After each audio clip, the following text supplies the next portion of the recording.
Let's get back to the story, shall we, Dave fans? Come on. Here we go. Golden Retrievers are one of the gentler dog breeds. They don't make good watchdogs. Oh, is that right? Sorry about that, Lucas. Joy shrugs and smiles mischievously. Ever get accused of being overly fussy or eccentric? I don't place a lot of importance on how other people feel about me. I see. Well, I'm glad you're here regardless. Why don't you all have a seat and I'll make you some coffee? Thanks, Joy. Thank you. I'm sure you'll get a warm reception from all the others at the party tonight, particularly Paul. Unfortunately, I won't be going. Timo responds bluntly to what sounds like an attempt on Joy's part to tease him. Oh no. What? You're not going? But we always throw parties for our new neighbors. I was looking forward to it. I was just reading a magazine article about how too many parties will make you fat. Perhaps you should consider this a blessing? Watch your tongue, Naoki. Why? Have I said something wrong? Joy and Naoki glare at one another for a moment. Joy, would you like me to finish getting the coffee? Yeah, way to break the silence, MC. Oh, no, I'll do it. I want to make sure Naoki's cup is nice and bitter. Joy holds out a cup of Timo. Newcomers first. Thanks. I bet you're pretty handsome under those long bags. Have you considered showing your face more? I'm sure you draw lots of attention. Timo frowns suspiciously as Joy begins reaching toward his forehead. There's no need. Take your hand away. Don't say that. Let me try styling your hair a little. No thanks. Joy, however, is deterred by his blunt refusal. You shouldn't let such good looks go to waste. Rose! That was a little too strong. I meant, faintish, because he's basically the semi-shy type, but he's also the tsundere type, so that was a little too strong. Timo sounded a bit frantic as he calls out to me.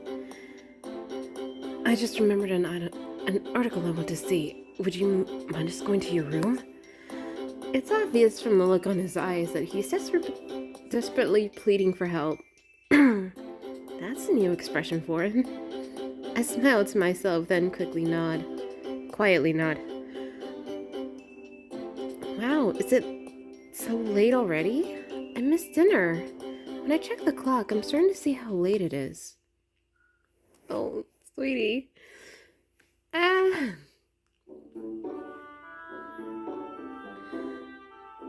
and Timo have read and occasionally exchanged ideas. The next thing I realize, my first day off is coming to an end.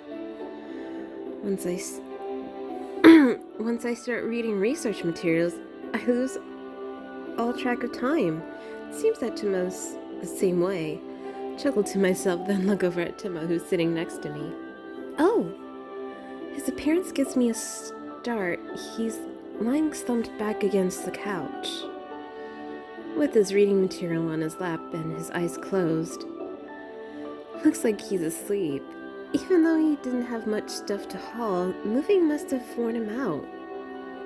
I should put a blanket over him so he doesn't catch a cold. I fetch a blanket and gently start to lay it on top of him, trying not to wake him up. However, as I do, to my sudden astonishment, I find myself in the blanket wrapped in Timo's arms. He just grabbed me. Is he still asleep? What do I do?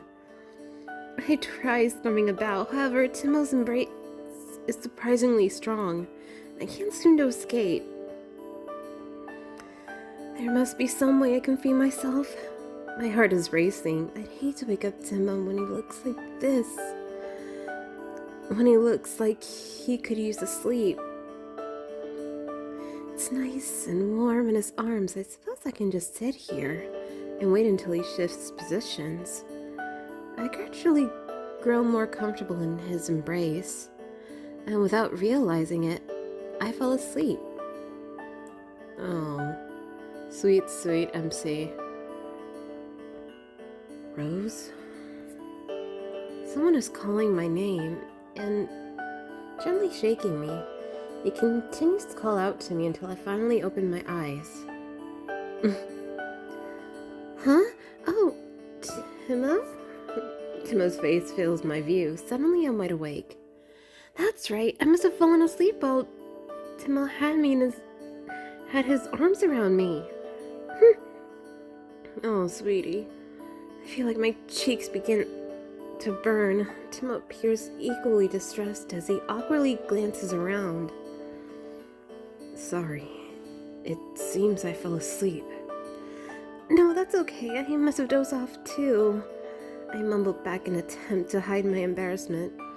Timo takes a deep breath. I won't make up for falling asleep in your room, but there's something I want to show you. Oh? I feel bad asking this on your day off, but would you be willing to visit the lab with me? Although Timo's request catches me off guard, his bashful appearance draws a nod of agreement from me. Come to think of it, this will be my first time at work during off hours. Let's see, what should I wear? Why don't you let me choose, since it was my request? Oh, okay, thanks. At Timo's request, I show him to my closet. Oh, what are you gonna make her wear?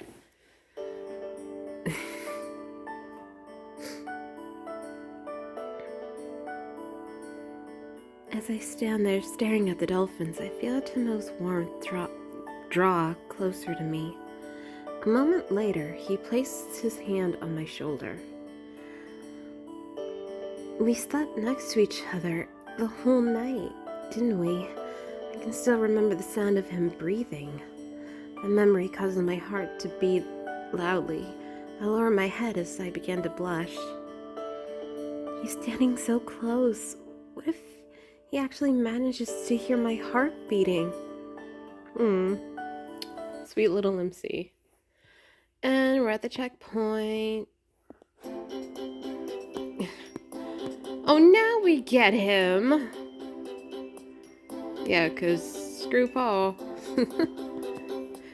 No offense to anyone who's named Paul. I don't mean you. I mean the Shall We Date character.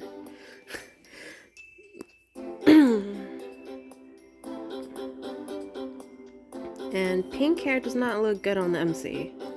So, since we have this...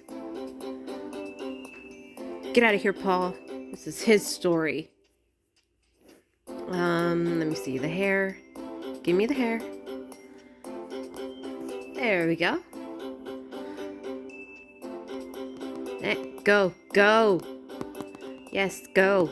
Yee. The Dolphin Center? Center? I blurt out in surprise when Timo informs me of our destination. I'm dressed in the clothes he picked out for me, and the two of us are at the institute. Dolphins make some rather particular noises early in the morning. They do? I never heard a dolphin in real life. They're very talkative, unfortunately, humans still have trouble comprehending a lot of what they're trying to communicate. However, in the early morning on a clear day like today, if you listen closely, you can hear their greeting calls. Incredible! It sounds almost romantic. Oh dear. This is the, what I read for the premium route. As I stand there, staring at the dolphins, I feel Timo's warmth draw closer to me. A moment later, he places his hand on my shoulder. We slept next to each other the whole night, didn't we? I can still remember the sound of him breathing. The memory causes my heart to beat loudly. I lower my head as I begin to blush. He's standing so close. What if he actually manages to hear my heart beating?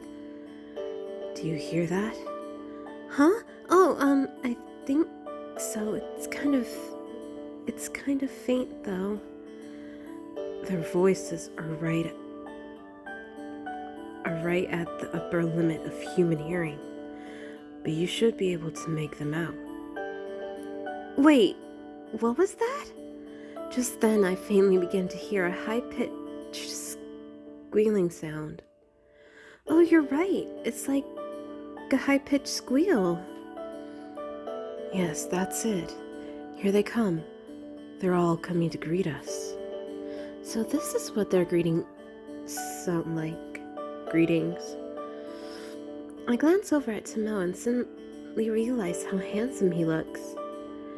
His eyes are clearly visible under his bangs from this angle. When I see how enthusiastically he watches the dolphins, it slowly dawns on me. He may not show much emotion with humans, but he's always very kind with animals. He really loves them, doesn't he? I can even sense that kindness from the warmth of his hand. What are you looking at me for? Look at the dolphins. I am looking at the dolphins, but it seems that I just had a revelation about you too. A revelation? You worry me sometimes. It's true. I realized just now that you have a lot of respect for these dolphins and their intelligence. That's pushing it. I'm simply interested in their ability to communicate. If you say so. It'd be wonderful if we could understand dolphins, but frankly, I'm interested in understanding Timo. As a fellow researcher, I find him fascinating. It can be difficult to recognize Timo's compassion, but just like the dolphin's greeting, if you pay close attention, it's definitely there. Ooh, we got a photo, and it's at the 13-minute mark. That's what I was afraid of. Yes, now we have those story tickets to deal with. Oh boy. Well, let's go, Show Day fans. Bye for now.